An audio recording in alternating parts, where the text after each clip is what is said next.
तर मित्रांनो, आता आपण करंट सोर्सेस हा टॉपिक पाहणार आहे की करंट सोर्सेसमध्ये कोणते कोणते वेगवेगळे करंट सोर्सेस असतात. ठीक आहे, तर करंट सोर्समध्ये पहिला असतो आयडियल करंट सोर्स आणि सेकंड आहे प्रॅक्टिकल करंट सोर्स. ठीक आहे, हे दोन करंट सोर्सेस आहेत. तर आयडियल करंट सोर्स आता आपण पाहणार आहे. तर आयडियल करंट सोर्स म्हणजे नक्की काय, की हा एक करंट सोर्स कनेक्ट केलेला असतो. हा IS हा एक करंट सोर्स आहे आणि या करंट सोर्सच्या पॅरलल मध्ये एक लोड कनेक्ट केलेला आहे. ठीक आहे, त्या लोडच्या अक्रॉसचं व्होल्टेज आहे VL आणि त्या लोडमधून जाणार करंट हा आहे लोड करंट IL. तर हा लोड करंट IL म्हणजे हा सप्लाय करंट IS सुद्धा आहे. म्हणजे IS is equal to IL. ठीक आहे, म्हणजे लोडचा करंट हा सप्लायचा करंट राहणार आहे आयडियल करंट सोर्समध्ये आणि लोड हा कनेक्ट केलेला आहे हा RL आणि लोडच्या अक्रॉस व्होल्टेज VL. तर ह्याचा ग्राफ कसा येतो की लोड व्होल्टेज किती जरी चेंज झालं, हे व्होल्टेज किती जरी चेंज झालं तरी IS हा सेम राहतो. म्हणजे हा लोडचा करंट हा त्यातनं सेमच करंट फ्लो होणार. हे व्होल्टेज किती जरी फ्लक्च्युएट केलं ना आपण तर त्यातून जाणार करंट हा सेमच राहणार. तर ही ती डायग्राम आहे की करंटमध्ये काही सुद्धा चेंज होत नाही. करंट हा कॉन्स्टंट राहतो irrespective of change in a voltage, load voltage. त्याला आयडियल करंट सोर्स असं बोलतात. मग ह्याची कॅरेक्टरिस्टिक्स काय आहेत की it gives the constant current. Second, IS is equal to IL. Supply current is equal to load current. And third one is internal resistance is infinite. हा question खूप वेळा विचारलाय एक्झाममध्ये की आयडियल करंट सोर्सचा इंटरनल रेजिस्टन्स किती असतो. म्हणजे ऑप्शन्स मध्ये देतात 0, 1, इन्फानाइट, नन ऑफ दी अबो. तर याचा आन्सर आहे इन्फानाइट. आयडियल करंट सोर्सचा इंटरनल रेजिस्टन्स हा इन्फानाइट असतो. ठीक आहे, आता प्रॅक्टिकल करंट सोर्स पाहूयात. प्रॅक्टिकल करंट सोर्स म्हणजे नक्की काय की सेम IS इथं कनेक्ट केलेला आहे, तसा इथं IS कनेक्ट केलेला आहे. हा लोड रेजिस्टन्स इथं कनेक्ट केलाय, हा इथे लोड रेजिस्टन्स कनेक्ट केलाय. पण काय आहे की ह्याचा जो इंटरनल रेजिस्टन्स इन्फानाइट होता तर इथं इंटरनल रेजिस्टन्स हा प्रेझेंट आहे. ठीक आहे, हा आपण RSH ने दाखवलाय. जिथं इन्फानाइट याचा अर्थ ही ब्रांच ओपन आहे, यातून करंट नाही फ्लो होणार, म्हणून ती इन्फानाइट रेजिस्टन्स झाला. जिथं रेजिस्टन्स इन्फानाइट असतो तिथे करंट आपला 0 फ्लो होणार. त्यामुळं इथं इथं तुम्ही बघू शकता हा इन्फानाइट रेजिस्टन्स आपण इथं दाखवलाय. ठीक आहे, मग हे ओपन सर्किट असल्यामुळे यातून करंट नाही फ्लो होणार. पण इथं रेजिस्टन्स प्रेझेंट आहे, समथिंग रेजिस्टन्स आहे पण हा प्रेझेंट आहे आणि ही रेजिस्टन्सची व्हॅल्यू हाय असते. पण त्यातून इथं काही ना काहीतरी करंट फ्लो होणार आहे. म्हणजे मोस्टली करंट जो IS आहे त्याचा 90% करंट जरी या लोड रेजिस्टन्स मधनं फ्लो झाला तरी 10% करंट हा RSH मधनं फ्लो होणार आहे फॉर एक्झाम्पल. ठीक आहे, त्याच्यामुळे या लोड रेजिस्टन्समुळं या RSH मुळे म्हणजे जो इंटरनल रेजिस्टन्स आहे यामुळं या IL आणि IS मध्ये ड्रॉप प्रोड्यूस होतो. म्हणजे ह्याच्यामध्ये चेंजेस होतात. हा IS is not equal to IL होतं का, कारण की RSH प्रेझेंट आहे आणि यातून something current, small amount of current flow होणार आहे. तर ह्याची ग्राफ कसा आहे आपण पाहूयात की लोड रेजिस्टन्स जसा जसा इन्क्रीज होतोय, as load voltage is increasing, value of IL is reducing by some margin. आपण हा ग्राफ बघू शकतो. इथं आयडियल आणि हा प्रॅक्टिकल करंट खाली खाली खाली म्हणजे रिड्यूस होतंय जसं आपलं लोड व्होल्टेज इन्क्रीज होतंय. ठीक आहे, आणि हा drop in current is due to RSH. या इंटरनल रेजिस्टन्समुळे ड्रॉप प्रोड्यूस होतोय आणि value of RSH should be high. ही व्हॅल्यू हाय असली पाहिजे. आता इथे इन्फानाइट म्हणजे ही सगळ्यात आयडियल व्हॅल्यू झाली इन्फानाइट. तर आपण इन्फानाइट नाही ठेवू शकत, तर आपण ऍटलिस्ट ही व्हेरी हाय ठेवू शकतो. म्हणून RSH ची व्हॅल्यू ही नेहमी हाय असली पाहिजे. म्हणजे इंटरनल रेजिस्टन्स जो असतो प्रॅक्टिकल करंट सोर्सचा तो खूप हाय असला पाहिजे. प्रॅक्टिकली RSH ची व्हॅल्यू ही हाय असायला हवी. आता आपण ग्राफवरून हा कॉन्सेप्ट समजून घेऊ. हा ड्रॉप स्लोप हा खाली खाली कसा येतोय ते. सपोज हा VL आहे. ठीक आहे, तर आपण इथं ओहम्स लॉ अप्लाय केला. VL is equal to IL into हा लोडचा रेजिस्टन्स RL. ठीक आहे, तर आता मी काय सांगतोय की आपण हा पॉईंट अझ्युम करूयात इथला. या पॉइंटला हा VL ची व्हॅल्यू थोडीशीच आहे आपली. ठीक आहे, हा R तर कॉन्स्टंट आहे. इथे एकदा जर लोड कनेक्ट केला R तर आपण तो चेंज नाही करते, तर R तर कॉन्स्टंट आहे. सपोज V ची जर व्हॅल्यू कमी असेल, ठीक आहे, V ची जर व्हॅल्यू कमी असेल तर I ची व्हॅल्यू जास्त आहे. म्हणजे V ची जर व्हॅल्यू कमी असेल तर I ची व्हॅल्यू ही जास्त आहे. ठीक आहे, आणि जशी जशी VL ची लोड व्होल्टेजची व्हॅल्यू वाढत वाढत जाते. सपोज आता मी हा पॉईंट कन्सिडर केला. ठीक आहे, आता VL हा जर वाढत गेला, लोड व्होल्टेज जर वाढलं तर तुम्ही बघू शकता करंट थोडासा म्हणजे या व्हॅल्यूपेक्षा करंट हा कमी झाला, म्हणजे आई हा कमी होतोय. त्याच्यामुळे हा ग्राफ हा तिरका असा स्लो खाली खाली येतोय. आणि याचं मेन रिझन आहे RSH, लोडचा रेजिस्टन्स. यामुळे हा ड्रॉप प्रोड्यूस होतो. ठीक आहे. जर काही प्रॉब्लेम आला असेल तर मेसेज करा. ठीक आहे. तर आता आपण क्वेश्चन बघणार आहे यामध्ये की हा एक बेसिक क्वेश्चन आहे. आता आपण जे 2 पॉईंट बघितले, आता पण आपण सिलेबस मधले कुठले पॉईंट बघितलेत, पहिला KCL KVL हे 2 पॉईंट बघितले, त्यानंतर करंट सोर्सेस बघितले, व्होल्टेज सोर्सेस बघितले, प्रॅक्टिकल आयडियल हे कसे कसे असतात. ठीक आहे. आता आपण हे बेसिक कॉन्सेप्ट आहेत की हे न्यूमरिकल्स आहेत, या टाईपचे न्यूमरिकल तुम्हाला येऊ शकतात. म्हणजे एवढे इझी नाही आहेत, यात हे कॉन्सेप्ट वापरून बनवलेले न्यूमरिकल तुम्हाला सॉल्व्ह करायला येतील. ठीक आहे. तर आपण ही डायग्राम बघूयात. आता पहिला क्वेश्चन काय, find out the values of V1 and V2. आपल्याला व्होल्टेज V1 आणि व्होल्टेज V2 काढायचे. ठीक आहे. ही डायग्राम आपल्याला एक्झाम मध्ये दिलेली आहे. हा 20 व्होल्टचा एक सप्लाय कनेक्ट केलेला आहे, इथून एक 2 ओमचा रेजिस्टन्स कनेक्ट केलेला आहे, त्याच्या सिरीजमध्ये 3 ओमचा रेजिस्टन्स कनेक्ट केलेला आहे आणि हे सर्किट इथं कम्प्लीट केलेलं आहे. आता या व्होल्टेजच्या पोलॅरिटीज बघा, इथं V1 plus minus minus plus हे एक्झाम मध्ये आपल्याला दिलेलं आहे. ठीक आहे. फिगरमध्ये आपल्याला गिवन आहे आणि आपल्याला V1 आणि V2 काढायचे. ठीक आहे.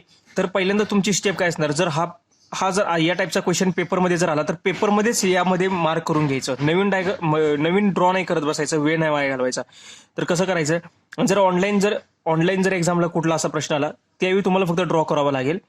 त्यावेळी काय करणार, 20 व्होल्ट हे मी हाय तशी डायग्राम काढली. यातून फक्त करंट आपण कसा फ्लो करणार आहे, क्लॉकवाईज करंट फ्लो करणार आहे. या करंटची व्हॅल्यू असणार आहे I1. ठीक आहे. नेहमी क्लॉकवाईजच कन्सिडर करायचा करंट. ठीक आहे.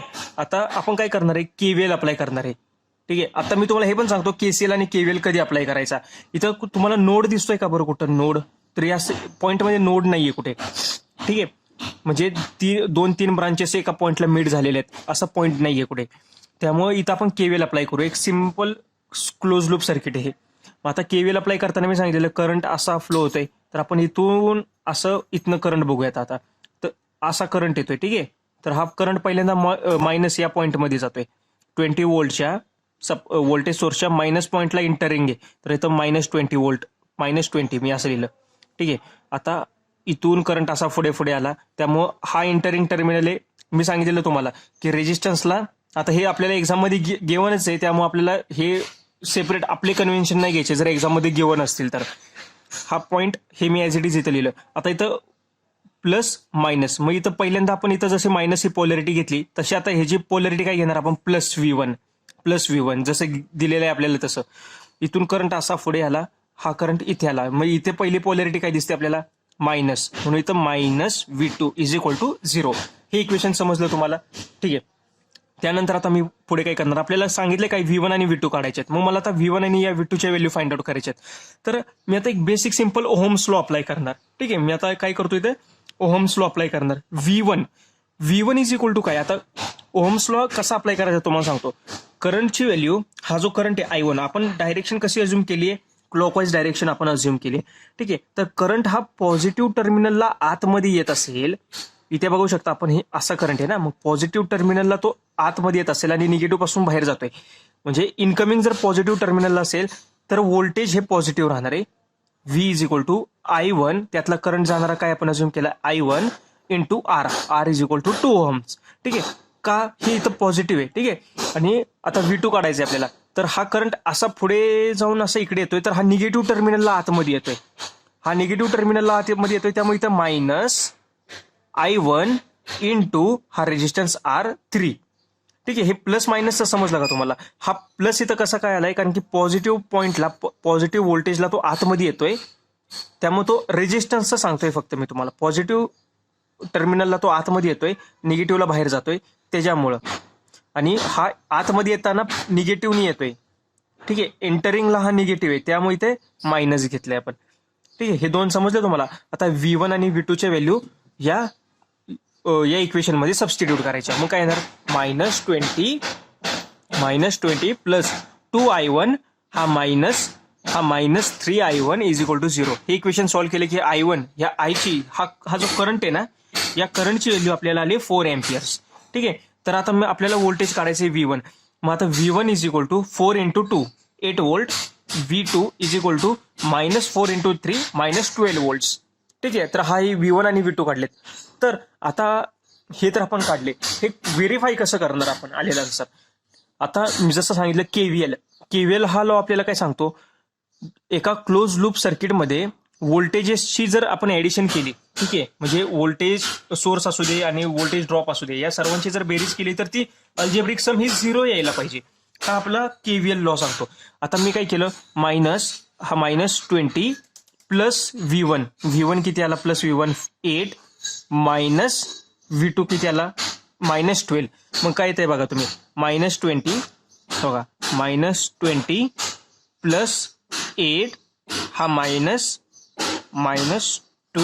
Is equal to 0. हे सॅटिस्फाय होते यातून, ठीक आहे ना. तर हे आपण V1 आणि V2च्या व्हॅल्यू फाइंड आउट केल्या. ह्याला मेश अनालिसिस असं बोलतात. यातून आणखीन पॉईंट काय आहेत, आणखीन मुद्दे काय आहेत की यामध्ये आपण आणखीन फाइंड आउट करू शकतो. ठीक आहे, हे एक्झाम ओरिएंटेड आपण पाहिलं. पण एक्झाम मध्ये आता आपल्याला विचारतील की या 2 ओहम मध्ये पॉवर किती डिसिपेट होती, हा रेजिस्टन्स किती पॉवर किती पॉवर डिसिपेट करतोय, ठीक आहे ना. पॉवर आपल्याला ह्याच्यातली पॉवर फाइंड आउट करू विचारायला लावू शकतात. तर power P is equal to काय करणार मग आपण, ह्याचे 2 फॉर्म्युले आहेत. P is equal to I²R किंवा P is equal to V²/R. यातल्या कुठल्याही फॉर्म्युल्याने आपण यातली पॉवर फाइंड आउट करू शकतो. मग यातला पहिला फॉर्म्युला बघू, I²R. तर I ची व्हॅल्यू काय बरं आपली, 4 एम्पियर्स.